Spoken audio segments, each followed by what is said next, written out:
Hello everybody, welcome to Sports Fan in Pain. We're going to be going over the Jets 2022 roster. Last season the Jets were not that good. They had the worst defense in the league and they had the worst offense in the league.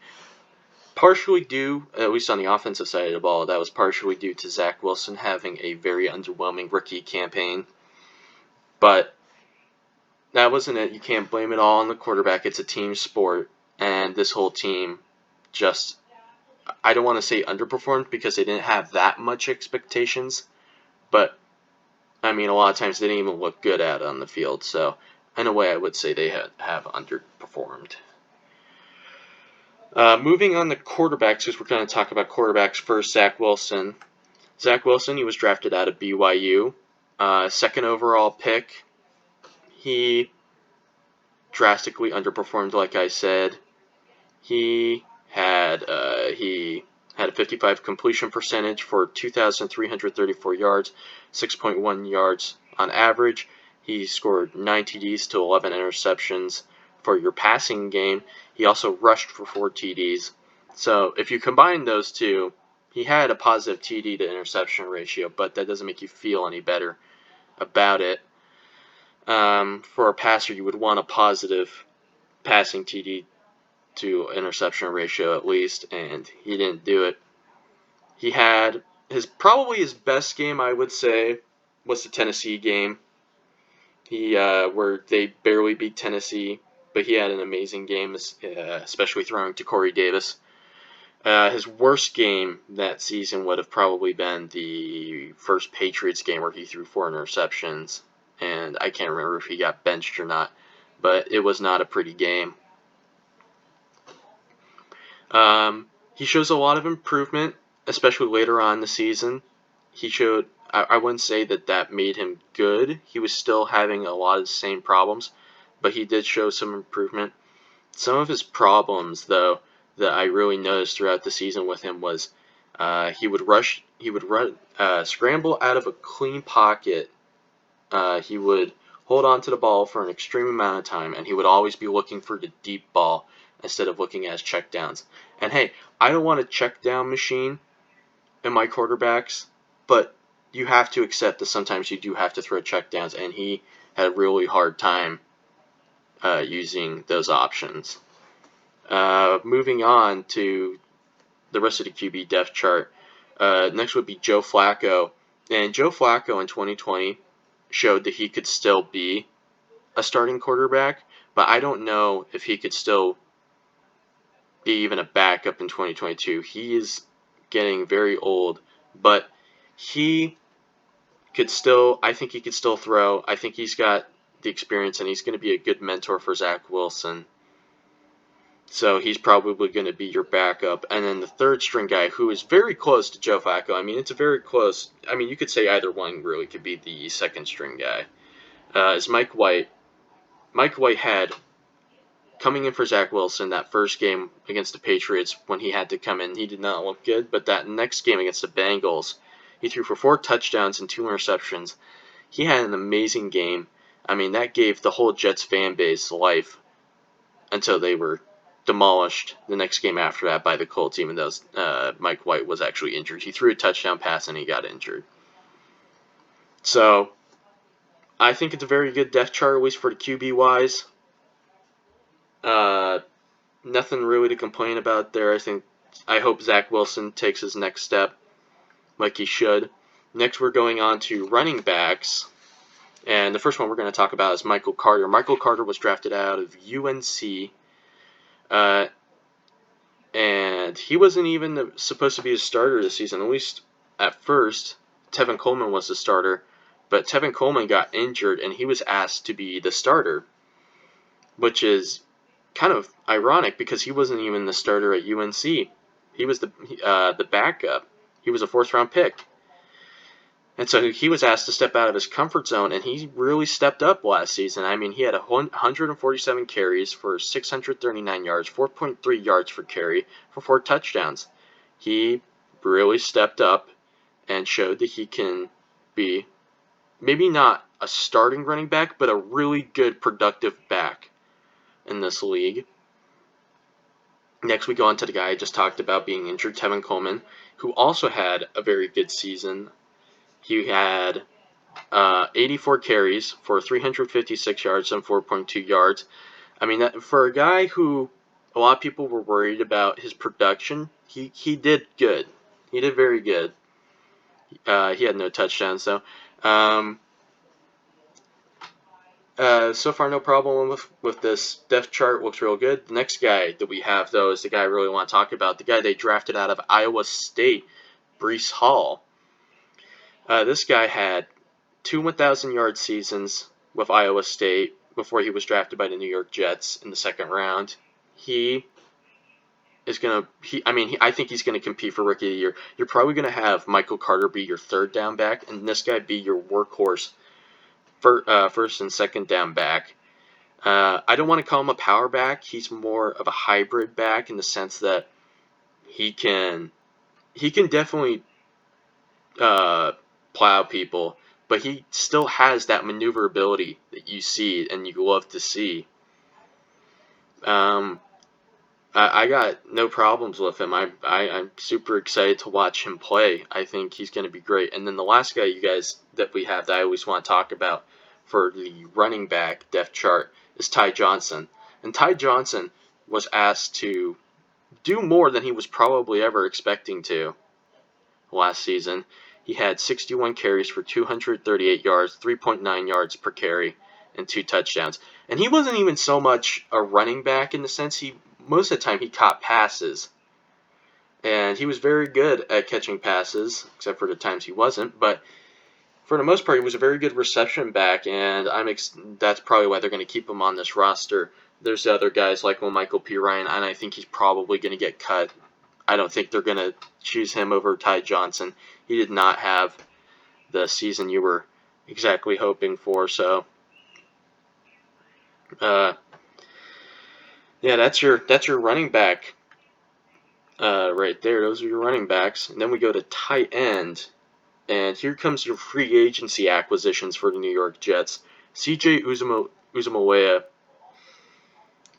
probably going to be your starting tight end. He's a big-bodied back, not extremely fast, but he doesn't need to be extremely fast because of his wingspan. And his size and his strength. He had almost a 500-yard season. He was a little short on it. He had 4 touchdowns. He was very good. He wasn't a 1,000-yard back, but that's fine. That's not what the Jets needed. They just need a good guy who has firm hands who can catch the ball. For Zach Wilson, a guy like his safety blanket. And that's what they got in CJ Uzomah. And then the next guy they got him from the Vikings in free agency, Tyler Conklin. This guy, a little more productive in a sense, but I don't think he's going to be the starter. I just don't think he's a better tight end than CJ. Tyler Conklin, he got a little more than 500 yards last season, 3 touchdowns. He's going to be definitely. He's not fast. He's a smaller tight end, but he's not faster. I just think he's going to be your backup. I think he'll be a very productive backup, but I don't think he's going to be their starter.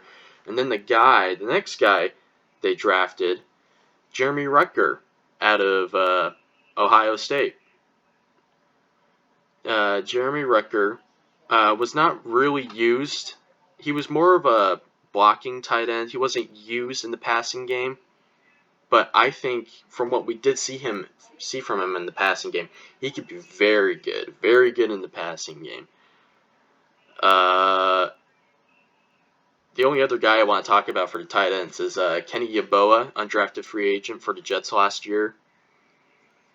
When you did see him on the field, he looked really good, but you just didn't see him a lot. He was a lot of times their practice squad tight end. I hope to see him more on the field. I think he could be all right. He's not a big tight end, and by big I mean he doesn't have a lot of muscle on him. He's a big guy, but he doesn't have a lot of muscle on him. He isn't built, but he's got good hands. I really like him. So that's your tight ends right there. Now we go on to wide receivers. So for your two outside targets, I'm assuming that they're probably going to go with Garrett Wilson and Corey Davis. Corey Davis last season, he was off and on injured. A little bit disappointing for New York Jets. He had 34 receptions for 492 yards. He had 14.5 yards on average for 4 TDs. You expected more out of him for the money you paid for him, but you have to remember that before he got injured, he was actually on target to have a 1,000-yard season.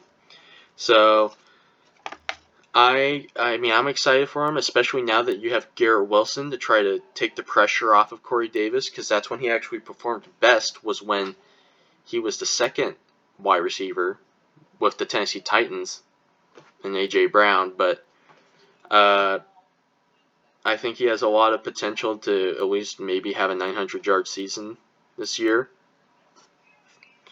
And then you go on to Garrett Wilson, who this last season in college for Ohio State, he really broke out, because the last 2 seasons he had 400 for his freshman season. He had 400 yards. He had over 400 yards, and then for his sophomore season, he had over 700 yards. So the guy has been showing improvement. He had been running up the depth chart, showing his strength, and then the last season he had over 1,000 yards, and probably, in my opinion, the safest wide receiver pick in this class. He was just a great overall player. The strengths that he really showed were his jump ball catching, as you can see in that picture, his jump ball catching, and he had great hands, great route running. He could win on the outside. He had a little bit of a problem catching contested catches, but I don't think that was that big of a deal. Really just an overall great player that they're hoping he can actually break out into a number 1 wide receiver. Moving on, then you have your interior wide receivers, more of your slot guys in Braxton Berrios and Elijah Moore. Braxton Berrios last season really showed his value as a good, consistent, healthy wide receiver. He had 55 targets for 372 yards, 10.9 yards on average, and he had where is it? He had 5 TDs. I'm sorry, he had two TDs, and he was very consistent. I would never say that he showed that he was elite or anything like some people were saying, but he's probably going to be your 4th wide receiver on this team, and for a 4th wide receiver, that's really good. Elijah Moore, he's probably going to be your 3rd wide receiver. He had his flashes last season. He was injured a lot. He was the most productive wide receiver though on this team. He had 77 targets for 43 receptions, 538 yards. He had 12.5 yards on average for 5 TDs. He was the best out of all the wide receivers last season. At least he showed a lot of potential, but I think there's even more you can get out of him. I think he has the potential to be 1,000-yard wide receiver if you give him those shots. And if Zach Wilson can develop and get him the ball more. After those 2 guys, you have Jeff Smith, who he's kind of like Braxton Berrios in the sense that he's healthy, consistent wide receiver. He's just not as good as Braxton Berrios. You have Denzel Mims, who was a 2nd-round pick, kind of a failure of a 2nd-round pick. When he's on the field, he looks good, but they just don't start him. And I'm assuming that there's a reason why the coaching staff isn't starting him.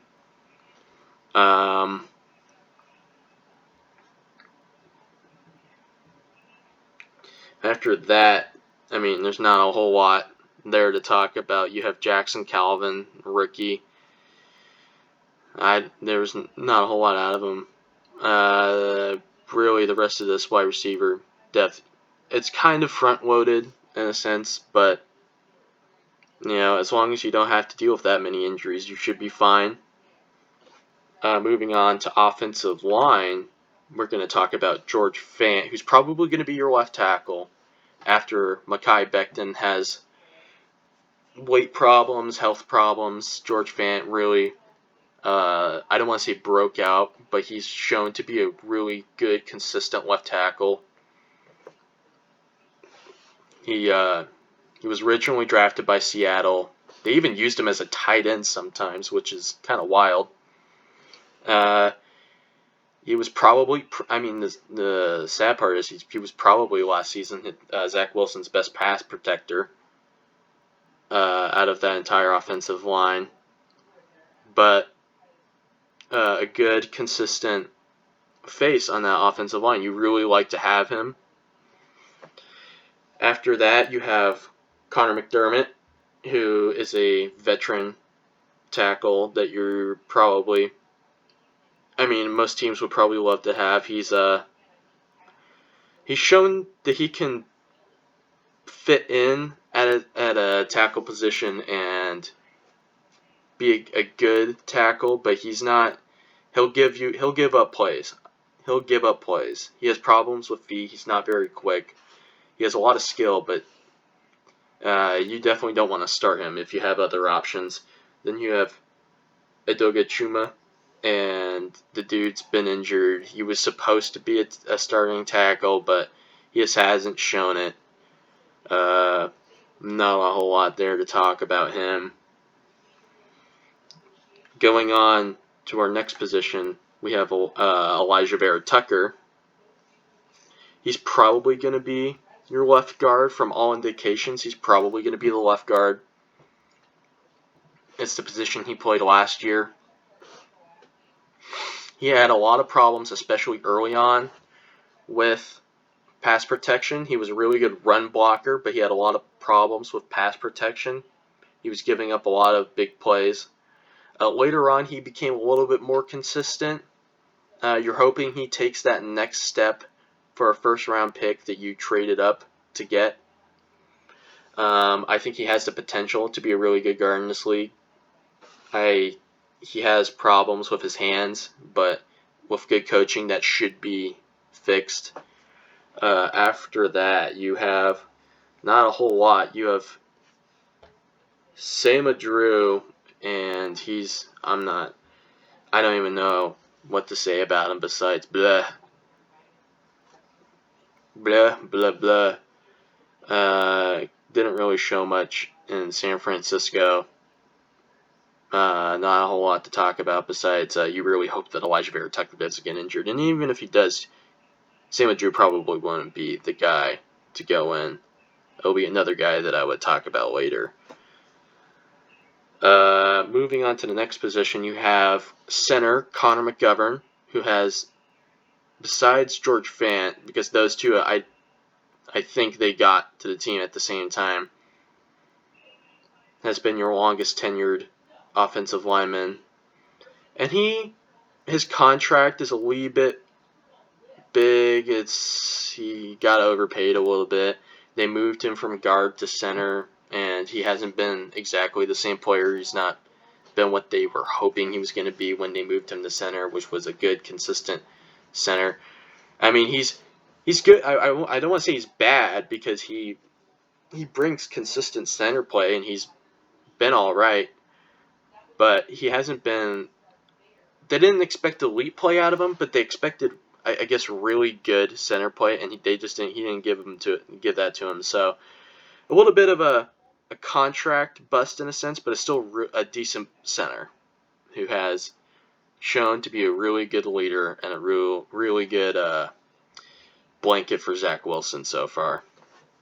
Next, you have Dan Feeney from the Chargers, who, when he was with the Chargers, he wasn't that good. But when he stepped in last season for the Jets, he looked all right. He didn't look bad. He had shown some improvement with his hands and feet. He still wasn't that quick, but I'm not worried about him, at least from what I've seen last season, being a backup. He looked all right. Those two. If Connor McGovern goes down, I would be okay with Dan Feeney playing for a couple games. Next, you have Laken Tomlinson. They picked him up this offseason from San Francisco. And the number one reason I guarantee you why they picked him up was because of his health. He's never been injured. He's played in almost all of his games. He's a really good guard. He used to play left guard in San Francisco. I'm assuming they're going to play him at right guard because you don't want to stifle Elijah Vera Tucker's development at left guard. So, he's just really good, consistent, big body. Sometimes could be beaten out by some of the more elite defensive tackles in the league, but there's not a lot of guards who don't get beaten out by those. He's really good. I have nothing to complain about with him. The next guy I have is Nate Herbig, and they just got him. He got cut from Philadelphia this offseason, just a little while ago, and they picked him up. And I don't know why Philadelphia cut this guy. I don't. It must have been something about a contract, because he, for a backup, was really good in Philadelphia. Stepped in, was consistent and good. I have a feeling that this guy on some teams could be a starter. So the fact that they got him for I want to say almost free was great. It was just great for the New York Jets. Moving on to your next position would be Mekhi Becton at right tackle. Hopefully right tackle. Mekhi Becton, during his 2020 season, was probably their best offensive lineman. His rookie season, he was really good, really consistent, had big body. Then you go on to 2021 season, he's gained weight. He's bigger. You're getting concerned about weight sizes now. And he goes in and he only plays a couple of games and gets injured. He had plantar fasciitis, which caused a lot of searches about what is plantar fasciitis. But he missed the whole season. And then he comes back from the off season and he's like 400 pounds. They drafted him and he was 364. So you have those concerns. You're hoping that he plays good at right tackle. You're hoping that he starts. You're hoping that everything's okay, that he doesn't get injured. But the next guy I'm about to talk about is their insurance in case he doesn't, which is Max Mitchell. They drafted him out of Louisiana Raging Cajuns. And for where they got him, this guy was a steal. This guy should have been a second-round pick, and they drafted him in the 4th round. Max Mitchell, he has problems with play recognition, in the sense that he has a hard time with linebackers rushing, cornerbacks rushing, picking up those. But he has really good hands. He's a little bit of a smaller tackle, but he has really good hands, really good footwork. He's quick, but he just needs to get a little bit more of those instincts, which that is something that you should worry about. Instincts are not that easy to acquire, but I think if he can take that step, he would be a very good defensive tackle for them. Moving on to the next position, we have our defensive tackles. You have Quinnen Williams. He was a first-round pick. He hasn't lived up to that hype quite yet that he was drafted at, because he was a high first-round draft pick. Last season he had 7 sacks, which for a defensive tackle is very good, but when you draft somebody with such a high draft pick, he was a top 10 pick, you were expecting more. So you're hoping that he takes that final step this season and he breaks out. Next, you have Sheldon Rankins, who had a very solid season. The reason that New Orleans cut him was because of cap. 2 off seasons ago, they cut him. He was okay. He's just a very okay defensive tackle. He doesn't bring anything more, and he doesn't bring anything less. He's not gonna seriously upgrade your team, and he's not gonna seriously hurt your team. If you have a really good front four, that's all you need. If the 3 other players are great, that's all you need from him. After that, you have Solomon Thomas and Jonathan Marshall. Jonathan Marshall hasn't really shown that much as a pass rusher. He's been okay as a rush stopper, but hasn't really shown that much. Kind of same with Solomon Thomas. Nick Shepard has been okay against as a pass rusher, but the rush has been a little bit of a problem for him. So yeah, that's your defensive tackles right there.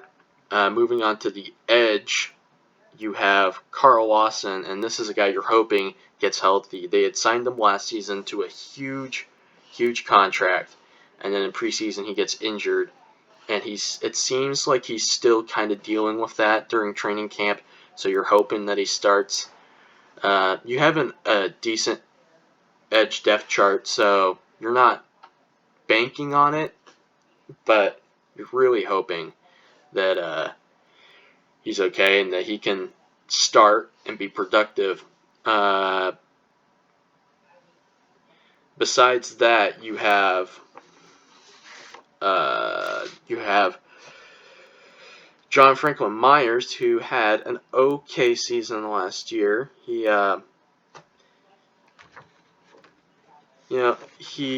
showed that he could be a decent defensive tackle. They paid him a lot of money because he's very consistent. He's very great against the run. He has some problems against the pass. Besides that, I can't really say too much about him. He's decently productive, but that's why you drafted this next guy after him, which is Jermaine Johnson out of Florida State. Jermaine Johnson, before this last season, he was kind of an unknown. Nobody really knew who Jermaine Johnson was. He was kind of a late round draft pick projected, and then he breaks out this season with his long, lanky arms, and he has great handwork. I would say okayish power. Really great technique with his feet and his hands. Has good instincts. You're really hoping that he's probably going to be your run stopper because he's not an amazing pass rusher, but you're probably going to put him on those first couple downs against the run. That's probably what they're going to do. They're going to take out Franklin Myers and put in Jermaine Johnson on those early downs. After those 3, you have Bryce Huff, who has been shown he was an undrafted free agent for the New York Jets and has shown he's had a couple sacks, that he can really lead this Jets defense. Besides that, not much else to say about him. Besides, he's alright. He's okay. And then after that, you have Jacob Martin for Houston. He had okay. I think he had 4 sacks last season. For a team that was bad as Houston, he was probably their best pass rusher. So that's another great depth piece to have. And then the last guy I want to talk about, which is Michael Clemens out of Texas. Texas A&M. He's your depth piece. He might not even make this roster, but for him being your 5th, 6th defensive end, that's amazing depth at that position. So the Jets' defensive ends are probably your deepest position that you have. Moving on to the next position, we have the linebackers, and this is your weakest position. Out of the entire team, I would say it's your weakest position. Let's start with C.J. Mosley. They got him a few seasons ago from Baltimore. He played one game his first season against Buffalo and then got injured. And then the season after that, he sat out because of COVID the whole season. And this last season, he played, and he played well. He had 2 sacks. He had 34 tackles.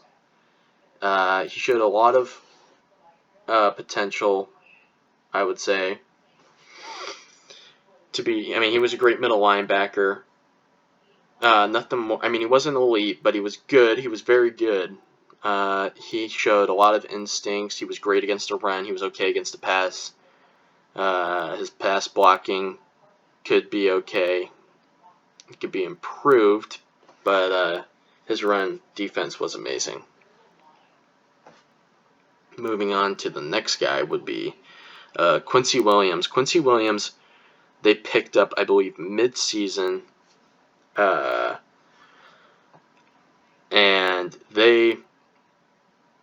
he came in, especially that game against the Bengals, and he balled out. Once again, a great run defender.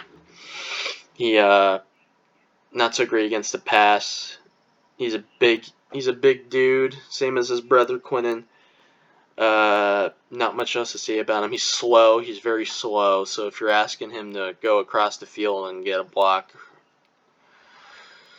you're not going to get it from him. But for what he is, he's okay. If he was a depth piece, I would say he's a lot better. But for your starter, you're not that happy with him. Later on, you have Humson Nasruddin, and Jamien Sherwood, who were safety converts to linebacker. They're small guys. They haven't really shown that much, haven't really got to play that much. I think Jamien Sherwood has played more than Nasruddin. Not really much to say about them. I think they need a lot more time to simmer, and hopefully they'll improve. I mean, when they were on the field last season, it wasn't good. That's all I can say, is it wasn't good. Moving on to your next position, you have cornerbacks, and this is the one with the most unproven potential, I would say. You have DJ Reed, who was a Seattle Seahawk last season. He had 2 interceptions. He's not really an interception machine. He's more of an amazing passes defended guy. He really sticks with the cornerbacks, and he knocks the balls out of their hands, and he prevents the passes, but he's not going to get a lot of interceptions. He was probably the Seahawks' defensive leader last season. I know he wasn't the captain because Bobby Wagner was the captain, but he was probably their defensive leader, their best defensive player, and you're hoping that he can replicate that. And he's probably going to be your cornerback 1 while Ahmad Gardner develops, which is who we're going to talk about right now. Ahmad Gardner out of Cincinnati. Just saying, he had 0 touchdowns in all of his seasons in Cincinnati. 0 touchdowns thrown on him. And that, especially when you're looking at those big games, because he did play in a smaller conference with not a lot of big schools. And those big games are like against teams like SMU, Notre Dame, that playoff game against Alabama. Even then, he showed extreme potential. So you're really excited about him. You're hoping that he can replicate that with the New York Jets. He has problems. The only problem I could say that I see with him is he has problems stopping the run. But as a pass protector, he's extremely good, and you're extremely excited about him. And your depth chart cornerback is really good too, with Bryce Hall, who was probably a very good starter. He had games where he was good, and he had games where he was kind of bad. His game against the Bengals, he shut down Jamar Chase. I mean, completely shut him down. But then, he had other games against the Patriots where he just looked bad. So, I mean, the fact that he's your depth piece and he's not even starting, I think is really good. Then you have Brandon Echols, who he just didn't look good. I mean, sure, he had some plays. Like, he picked off Tom Brady last season. But you're glad he's not starting. You're glad he's depth. I mean, his depth, he's okay, but he should not be a starter. And then you have Justin Hardge, who's a special teams guy. He's not going to start. Isaiah Dunn. You're not really that sad about not seeing Isaiah Dunn. And moving on to your next position, you have Marcus Joyner, who is probably going to be your strong safety. Marcus Joyner was originally played for the Raiders, then went to the Rams. Oh, I'm sorry. He went to the Rams, then he went to the Raiders, because the Rams, he's originally safety. The Raiders put him at cornerback, and thus he played terribly because he's not a cornerback. And then the Jets brought him back and put him at safety again. He played 1.5 games. He got injured in week 2. Injured out for the rest of the season. When he played, he looked okay. Here's hoping he can stay healthy and hold that spot down for at least this year, because you do not want to see Ashton Davis on the field. Ashton Davis, he's very quick, and that's all I can say about him is he's very quick. He's bad at play recognition. He has bad instincts, bad hands, he can't quickly turn on the field. He's quick. That's all I can say about him is he's quick. He played a lot of downs because Marcus Joyner was out last season, but you do not want him starting again. That's all I want to say about that. And then you have Jordan Whitehead, who's going to be your free safety starter, and they picked him up for free agency from the Buccaneers. He's shown a lot of potential. He's more of a run defender in the sense that he's almost like a Jamal Adams replacement for his team. He's great against the run. He's okay against the pass. He's had a few interceptions in his career. I think he's had 5. Kind of in a DJ Reed for at least the passes defended. He's great pass defender. He's not going to get you a lot of interceptions. But he is a monster against the run. He'll come down the field and cream a running back. You'll forget that running back even existed. He hits him so hard. So that's a real exciting pickup for the Jets. And then you have, as your depth piece, Jason Pinnock. And Jason Pinnock, when he played last season, did not look that bad. He's a guy you really want to watch out for. If Marcus Joyner gets injured again, I would actually play Jason Pinnock instead of Ashton Davis at strong safety.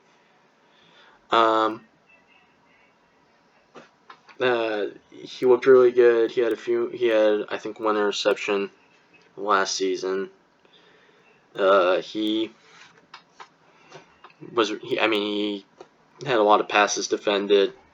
He was actually able to come down the field and stop the run a lot, which is something that Ashton Davis can't do. You're really excited about him if he comes in. You hope that he does really good. And then you have Will Parks, who is okay depth. That's all I gotta say about Will Parks is he's okay depth. He's solid if he comes in. You don't want him to stick around for too many games, but if he only plays for a couple games, then yeah, you're good there for depth. And then going to the cornerback, the slot corner position, you have Michael Carter II, who, wasn't, for a rookie coming in, he was okay. He didn't show anything too much, but I think he has the potential to be a decent slot corner in the league. He had 1 sack. Yeah, you're hoping that he kind of balls out this next season. And you have Javan Guidry, who I think could also be a very good slot corner. He didn't get that many snaps because of Michael Carter II was there. But the rest of this Jets team, you're hoping that this Jets team, the defense can at least be in the 20s, and the offense could be in the 15s. And if you get that, you don't maybe playoffs, but that's a big maybe. I think they're going to go probably about 7-10, anywhere between 7-10 and like 5-12. That's where I probably have this team going. It's definitely a big year for them. If Zach Wilson can develop, I think that this team will be a lot better than people will expect. But that's the big if, is Zach Wilson. So yeah, that's the Jets roster analysis. Thank you guys.